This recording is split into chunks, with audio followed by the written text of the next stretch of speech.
Hello, and welcome to this week's episode of Sakura, Sikhi, and Strength. I'm Assis, and I'm so excited to share this conversation with you.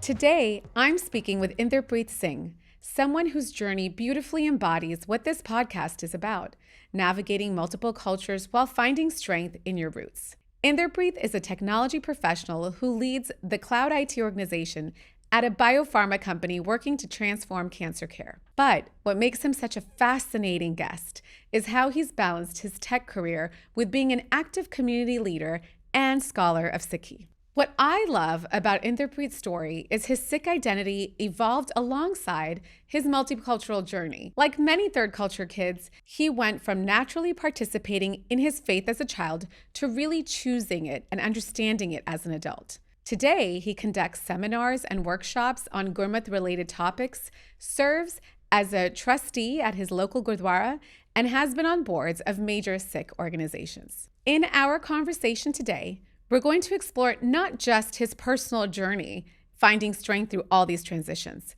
but we're also going to dive deep into Sikh scripture, Gurbani, which is what I'm very excited to share with you, and actually find out, what does Gurbani teach us about resilience, about finding that strength when life gets challenging, and how those timeless teachings apply to modern multicultural lives. So whether you're familiar with Sikhism or you're hearing about it for the first time, I think you're going to find this conversation deeply personal and universally relevant.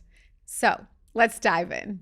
So Inderpreet, thank you so much for being here with me today. I'm so excited for you to share all your knowledge. So you were born in New Delhi, but your journey took you through Japan, Canada, and back to India, then boarding school, and eventually settling in Massachusetts.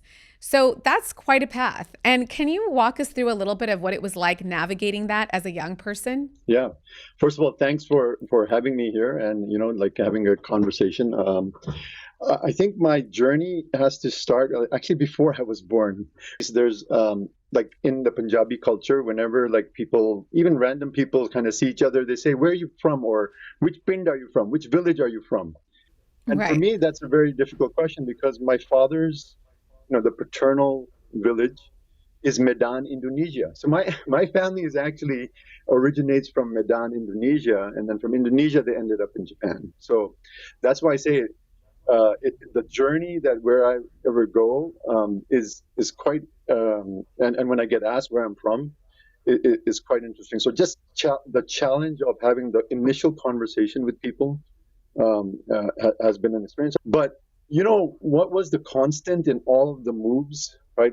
From Japan to Canada, it was all because of Dad's business and his family's business. Regardless of the busyness of our parents and whatever the family situation was, they were always with us and guiding us. And the experience of family that really blew up and expanded for me is when I spent time in India with my grandparents. My grandparents were my guardians in New Delhi. And then would this be your maternal grandparents or paternal? Correct. Maternal. Correct. Maternal grandparents. Yeah. I mean, for many people, when I say that I went to boarding school, it's considered almost trauma that you were away from your parents. Right. But for me, right. I can safely say that it really made me strong and kind of more open to a lot of different experiences that I've delved into since then. So it's the family connections that the parents kind of entrusted us with is really that level of resilience, you can say, through the all the different places that I've grown up. Yeah, no, I think that's very relatable to a lot of not just third culture kids, but even immigrants. Sometimes you aren't living with your parents. Sometimes you move a few years after your parents have already settled and found a job, and then you go join them and you live with relatives for a while. So I think that's a story that, many people can relate to. Absolutely. And I think it also speaks a lot to your personality in that you were a little bit maybe independent and ready to embrace the boarding school experience, whereas maybe some other children would find it a little bit more traumatic in the beginning. It sounds to me like because you had your extended family, you did feel quite safe and comfortable. Yeah, I did also have my elder brother with me. I don't have any experience or any memory of being bullied per se, but teased for sure. And then this would be teased by other Indian children then? Yes, this is a story that I wanted to share. Yeah, that's something interesting. I wanted to share a story. It brings that Sikh experience that every whether it's a boy or a girl, go through, right? Because of our appearance. So the teasing was very interesting in the boarding school. I distinctly remember we used to have a canteen where we could go and use our own pocket money and buy snacks. And so there was this thing called the Bun Samosa. So it was like a really, it's a nostalgic childhood snack, but they take the samosa and they stuff it in a bun. And because my jura, my bun on my hair was so big, on my head was so big, my hair was really, really long, there were options to buy there called double bun samosa or triple bun samosa. So I used to be called triple bun samosa quite a bit. Many, many years later, when we had like a reunion of the boarding school, and I had quote unquote forgotten about it, but I still remembered it. They brought that back up. But in the context of your listeners, and if there are parents with Sikh children or young Sikhs, there was this attitude back then to just take it and be resilient about it, and just shrug it off, kind of thing. But that's not always the case. I want to make that very clear, that when teasing ends up into bullying, and bullying ends up into even physical issues, which we all know about that are happening. It's absolutely something to address and to push back against. People say, "Oh, those were different days," but guess what? The emotional aspects that may affect a person in one way, I can maybe say maybe it made me stronger, but others won't have that experience. So and I think for others, it could be quite traumatizing, Exactly. and they probably don't want maybe even their children to go through it. So then they may make decisions for their children because that pain is still so fresh. And I think everyone just relates to that differently and processes it differently. Yeah. So you mentioned that during your early years in Toronto, going to the Gurdwara came quite natural to you. So, but you weren't really conscious of the Sikh identity yet. So what was that like, being Sikh without really thinking about being Sikh? This is an experience I think a lot of families go through even today and back then. One of the unique things for Sikhs growing up in the diaspora today is that our Gurdwaras in the 70s, not necessarily all of them had Khalsa schools associated with. So they didn't have programs for kids to be engaged while their parents are, maybe in the Diwan or doing other things. So, but that was a routine. It became a routine. Ever since I can remember, my parents and my dad were obviously, devout Sikhs. We had the Guru Granth Sahib at home. There were events in the home where an ardas or, we would have events within our own place within we call it the Babaji room in our homes. And so that just kind of kept with me. It was not something that I, would force myself to do or didn't consider it to be forced upon me. It just came natural as a Sikh boy born and brought up in a Sikh family, even though it was either Japan or Canada or wherever it may be. So, but I have to say, thinking about it now, that those seeds were being planted within me, right? Those seeds were somehow, without me even knowing, being nurtured. Again, as I said, with either relatives, or extended family, or friends, family friends that my parents would, create their social circles with. And it was always Sikh social circles, non-Sikhs as well. In school, we always had a group of non-Sikh friends and then the Gurdwara Sikh friends, right? I remember. Oh, I had that too. Yeah. So that's a natural kind of upbringing for those of us that have families that are strong within their Sikh in their own way, right? In whatever way. Right. Right. So I have to say that it came naturally, but there was some really active process that was going on that now, when we sit here and we talk about it, we can think through that their seeds were being planted for something more to happen in the future. Yeah. And I think, this also leads me to a question I was thinking about earlier. Can you tell me about those years in boarding school in Missouri? So How did you maintain your Sikh identity in a Catholic school environment? Because your boarding school was Catholic, if I'm not mistaken. Yes. It was called St. George's College. They were patrician brothers or Irish Catholics, and it is phenomenal. I think my Sikhi was actually made stronger in that Catholic school. First of all, the administration was very not even tolerant. They encouraged multi-religious culture. They would get oh really? Yeah, we would get that's great. St. Patrick's Day off, right? But the Christians had to go to mass, had to go and do their religious rituals, and everybody else got the day off, and we enjoyed it. And they would celebratory events for the non Christians. Oh, they did. So you didn't have to go. Did you have to go to mass though while you were at boarding school? No, I had memorized the books of the Bible. We used to say, "Our Father who art in heaven." We had to do all of that, but did not have to go to mass and participate in any religious ceremony. So that was number one, the administration. The second thing, which is the most amazing thing for me, and I love to share it, is my hair was sustained because of the hard work of, and they were maids. We called them ayahs. They were working for the school, specially hired for the Sikh children of the school. It was a boys' school. Oh. And they would wash our hair. They would comb our hair, even though we would be yelling and screaming when it got tangled. Yeah, I think that's the same in every Sikh house, by the way. My son, same way. Exactly, right? I mean, moms have to go through that, and they're resilient for that. But these were, the administration had hired maids to take care of the Sikh students there. And when I look back at that, it kind of melts my heart that our Sikhi was sustained with the help of, and they were from the villages and they had converted to be Christians. So they were Christian maids. Right. So that's an amazing aspect of that's really touching. Of my growing up. Yeah, that's very touching. So it's interesting. I went to Catholic school as well in Los Angeles from grade 7 through 12. Yeah. And we did go to mass. But I also think taking the morality and the human values class and a lot of the religious education made me really did give me a strict moral code to live by, which was aligned with my Sikhi. Yeah. And even the priest, I remember Father Ed, he used to be like my number one supporter for every show that I was in. Father Ed was always in the front row seat and he was always cheering me on. And he heard me singing a Shabad actually, because I brought in a Vaja one day to do a Shabad in class.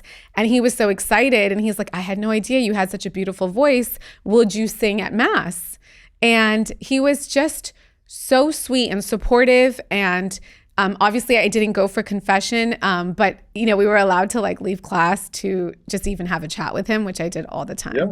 And he was a huge part of my formative years. Yeah. And his support and his love and him appreciating my religion did make a big difference to me as well. Yeah, it was a multicultural, multi-religious environment. So it was like an international / multicultural / multi-religious kind of experience that I had over there. So, and the last thing I'll say about that is, we would get pocket money on Sundays, and we were allowed to go to town.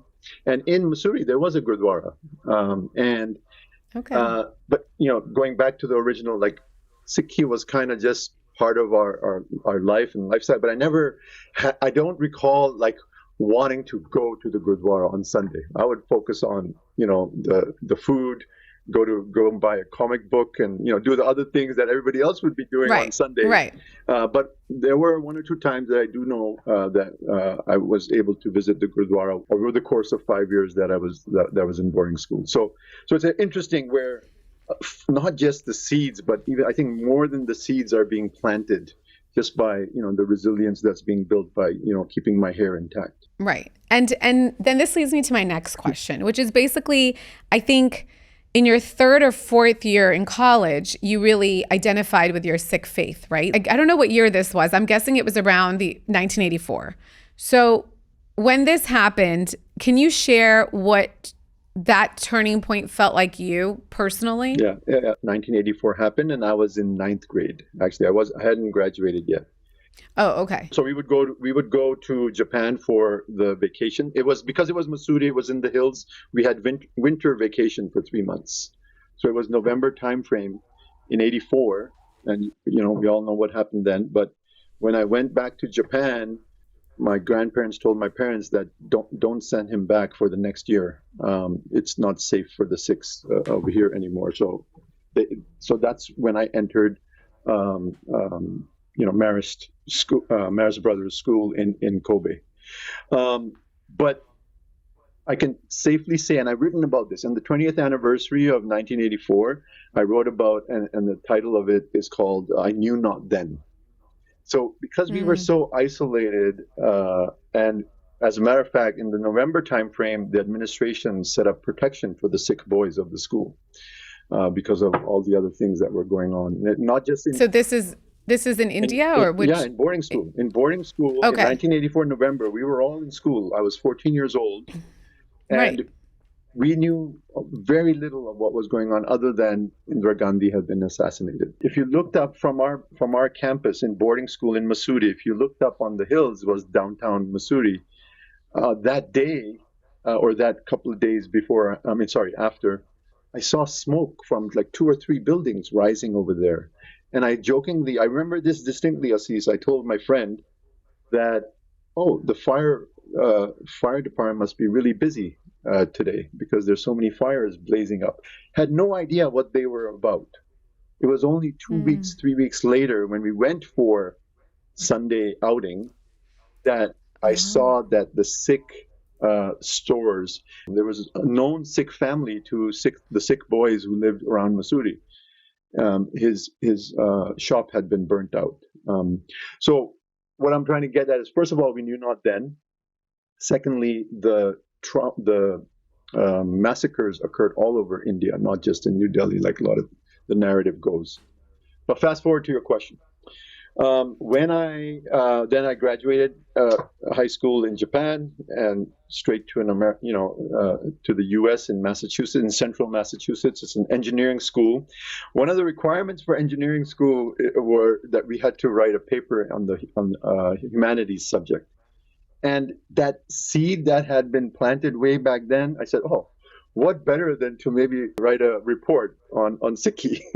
So in order to do that, I go to the engineering library, whatever we had, and whatever books were available on Sikhi. Is the first time I can say for like seriousness, because remember, as you mentioned, I learned Gurmukhi and Punjabi in India when 2 years before boarding school. So yeah, we obviously read the children's Sikh history books, but nothing had majorly clicked then. Right. It's only in engineering school in the second or third year when I was doing this project that I had to read whatever academic level books were available in college. And that's when things just started changing and clicking. And that journey of starting to read and, as you say, maybe choose to become a Sikh really just happened because I thought I was being lazy and just doing a paper. Thank you for sharing that. That's, I had a similar experience I talk about in the first episode where I discovered my Sikhi, and it happened organically and it happened, in a moment. But it was so aligned and it's so deep. And I love hearing these stories of how people really do choose their faith, even if you're already born with one. Yeah. And I find that just fascinating. So thank you for sharing that. This also leads me to my next question, which is, in Paris, you were there in 1993, I believe, and you were staying in a gurdwara with other refugees. So that sounds like also a very profound experience. And, how did that one night really change your understanding of what it means to be a Sikh? Yeah. It was it's a great question. That one night, it was really profound. So as we just mentioned, right, I started being interested in Sikhi, and now I was seeking out places and here in Massachusetts, the community was just building a gurdwara. I got involved with that because prior to that, families would just either rent halls and do Sunday divans, like a lot of communities have done all across America. So I Sikh community being built up in Massachusetts, but for this first job that I had, it was a business trip to France. It was in a different town called Brest, France, in a nuclear submarine base is where I did the work, which is another interesting story. But I took the train to Paris that one weekend, and I called up. I don't even know if there was no Google back then. So how I found out that there's a Gurdwara in Paris, I did that. So I was seeking out, as I said, I was seeking. And I said, hey, can I stay just one night over there? And the Paisa, the Granthi Singh, was very welcoming and accommodating, told me exactly how to get there. And I'm getting there, and suddenly, as I'm taking you have to take the train and then a tram, and I'm on the tram, and I see around me lots of South Asians. Many of them had no kesh, so no turbans, and one or two from far I could see. Oh, they do have a turban. So I'm in the right direction in the Gurdwara. Right. But there's a whole group of them walking towards the Gurdwara in the middle of the afternoon, and I'm really surprised. Like what? It's not a Sunday. It is a Saturday. It's a weekend, and I don't know if there's any divan going on. I couldn't hear any kirtan or anything. But as I walk around, there are literally hundreds of young men in the courtyard of the Gurdwara, and I thought, oh, there must be some program going on. No, they were refugees from Punjab. So at that time, in Punjab, either there was the we all know the militant movement was in full swing. So it's 1984 to that decade after, and I knew that, but almost at that very superficial level of what was going on in Punjab as well. Right. So I got to spend time with all of them, and they said, "Hey, tomorrow is the langar is sponsored by the Refugee Sangat, and would you like to do a kirtan there?" So I don't do kirtan. I play the tabla. So there was a visiting kirtaniya there. I participated in the refugee divan, and the ardas was made. The langar has been served by the Refugee Sangat, it was called back then. And two things I remember from that. Number one is I'm in the Gurdwara, in the Granthi's like kind of apartment little place, and one of these guys comes in and he puts a little bit of francs. Back then it was in euros, and he goes, "Ajda daswan," and what that means is that this is today's 1/10 of my earnings. So a young Sikh man who is earning his daily living is sticking to his Sikh ideals of giving 1/10 to Sikh causes. So that immediately struck me, and I remember to this day. The second thing I remember, Assis, is pretty phenomenal. There was one Granthi who was kind of considered the head Granthi, but there was a young man who was also a Sevadar. And I got talking. He couldn't have been more than 18 years old, maybe 16 to 18, and he was doing a lot of the work and kind of organizing the refugees, etc. And I said, "So what's the plan? Are you going to go study? What are you going to do now?" That he was from Punjab, obviously. He goes, "There's a plan to get us to Germany so that we could end up to Canada, and we'll settle in Canada. But if that doesn't work out, I don't have any other option but to go back and fight for our freedom." In India. And back in Punjab.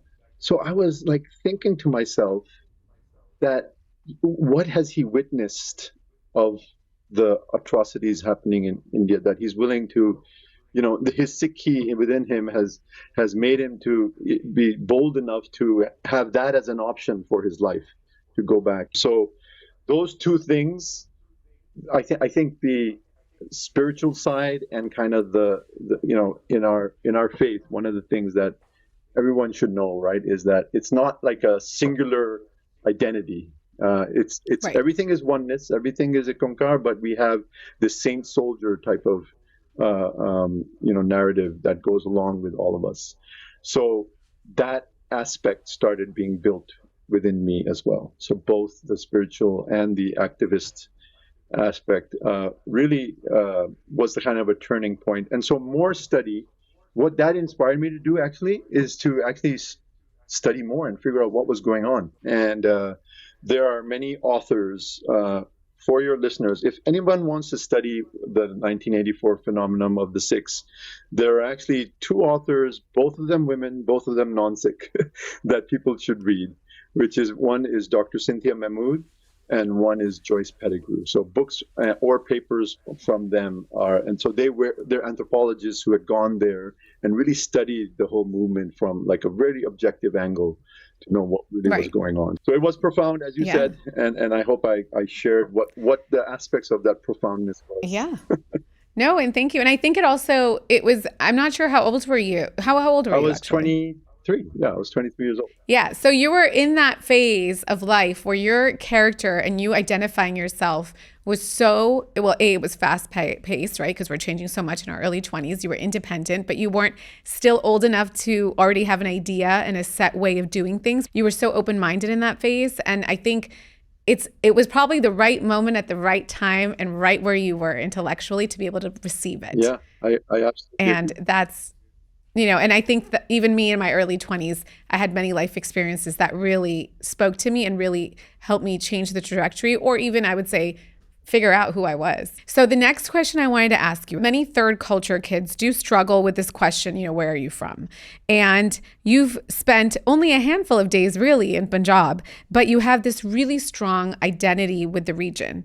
And how do you reconcile that connection to a place that you barely know compared to being an American or Japanese and all your global identities? Okay, yeah, it's a very interesting question.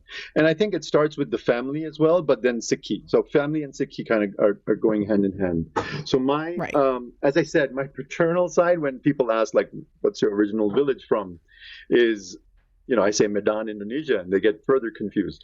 But my maternal grandparents, they are from obviously, like a lot of families, West Punjab. So not the current day Punjab that we know in India, but the Western Punjab, beyond Rawalpindi. And by the way, it's just so, which would be in modern day Pakistan. Which is in modern day Pakistan. So, Daddy ji and Mummy ji, my Nana ji, Nani ji, used to tell us so many stories about that. So there was that kind of connection in the back of the mind. But yes, when I started embarking on my journey of real learning about Sikhi and the impact that the gurus had in that region and beyond, the Gurbani and the language that I started picking up and becoming more proficient in Punjabi and also studying language, that I think is where that really strong tie to Punjab takes place. However, whenever anybody asks me, even in like Sikh circles, that no, Sikhs are not necessarily Punjabi. I can't identify as a Punjabi Sikh. I identify as a Sikh who is, as you said, American, Japanese, and otherwise. That's very interesting because I have had a conversation like this where I tell people I identify with being a Sikh. My first identity is a Sikh. I know exactly where I stand with my Sikhi, but I am not Punjabi. And I know for many people who live in the diaspora in particular, I would say maybe the US and Canada, being Punjabi and being a Sikh, especially for Sikhs who are Punjabi, it's like intertwined. And I do understand that. I would say I became more of a Sikh in America, like, yes. Or in Europe. I mean, can I give a little bit of a historical context on this as well? Sure. In 1699, our 10th guru, he basically formalized and finalized the 240-year development of the Sikh faith. And he had called all the Sikhs to a particular location called Anandpur Sahib. Now, the most fascinating thing about that day, where 5 Sikhs were chosen to become, we call them the 5 Beloved, or the first 5 who gave their heads, Guru Gobind Singh, the 10th Guru, had never visited those places where those 5 came from. The Guru that had visited them was Guru Nanak, the 10th Guru, 240 years earlier. Out of those 5, only one of them was from the region of Punjab. The rest of them were from outside of Punjab to all the places that our first Guru had traveled. So I didn't know that. So just from that kind of... Wow. It's historical background, not theological, but if you kind of overlay that together, that it's such a broad faith, religion, path, whatever you want to call Sikhi, and the formalization that Guru Gobind Singh Ji gave us, that it wasn't confined to a geopolitical region. So I didn't. Wow. Okay, I didn't know that, and I find it really heartwarming, Yeah. actually. So so uh, Yeah. so, but we have very strong connection to the land in which our gurus, Yes. had such strong impact. I share this with a Yes. lot of in a lot of seminars or a lot of camps, that cities that we all know and love today, like Amritsar or Anandpur Sahib, etc., they never existed before our gurus came on this earth. So Right. there's strong history there, and there's strong connection because of our Sikhi. But are we Punjabi Sikhs? Maybe not. As someone who now leads seminars on Gurmat, what does our scripture actually teach us about resilience? And when life throws us curveballs, let's say, what does Gurbani say about how we should respond? That's a very deep question, actually, right? I mean, because resilience is something that all of us, struggle with and need. And for our gurus, both in their life but also in their bani, that's the struggle of life, is Right. how to be strong and resilient. But I think I would maybe Gurbani would give us guidance from two different angles. Right. You know, And you know what? If you don't mind, yeah. because I didn't explain it, can you just quickly say what Gurbani is for those who are listening who are maybe not Sikh? Yeah. So both in the history of our gurus as well as their revelations, which is called Gurbani, which is which we consider as our scriptures. I would take it from two different like angles of what they guide us regarding resilience and strength. And one is that strength comes with remembrance. The idea is of remembrance. There's a line, or there's a shabad which has been impactful for my life as well. Whenever I was in quote unquote uh, in difficulty, or things were not going Right. well at all, and the line goes, I'll say it in the original Gurmukhi: Chit ave us par brahm lage na tati wow.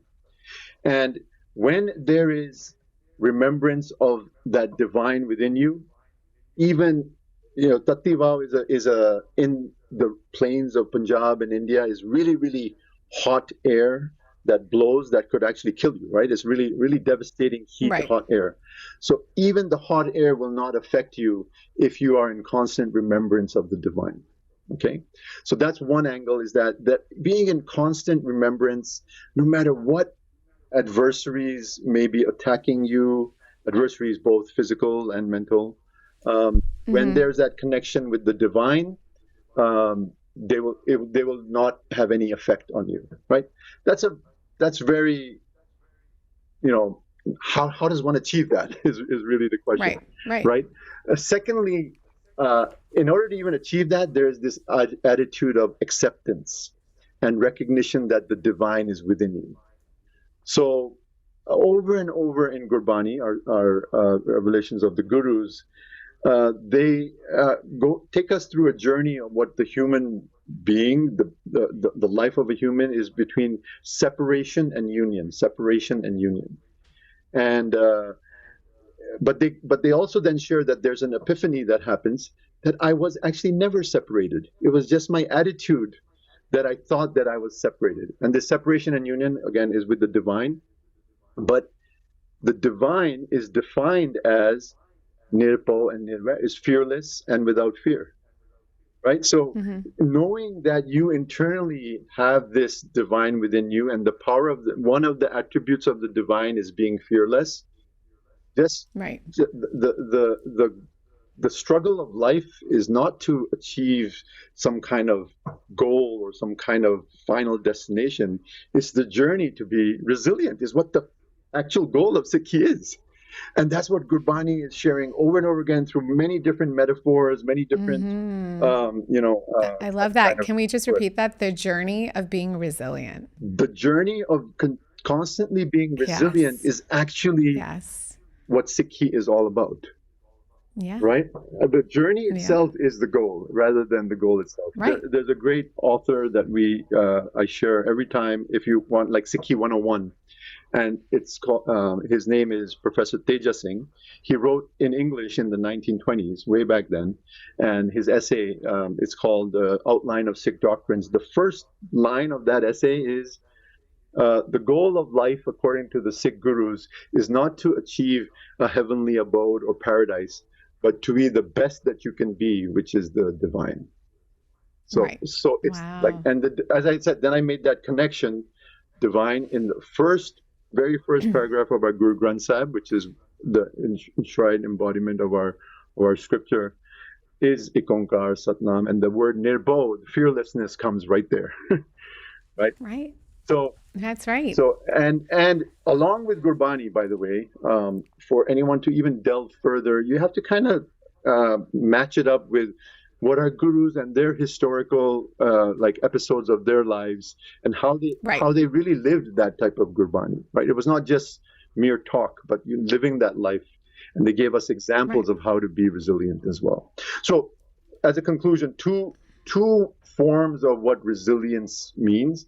One is constant remembrance, whatever connects with you as remembrance to the divine. And the second is this idea of accepting the divine will, accepting the hukam, and recognizing that the divine is within you. Those two things are constantly been shared in Gurbani about resilience. That's what my answer would be.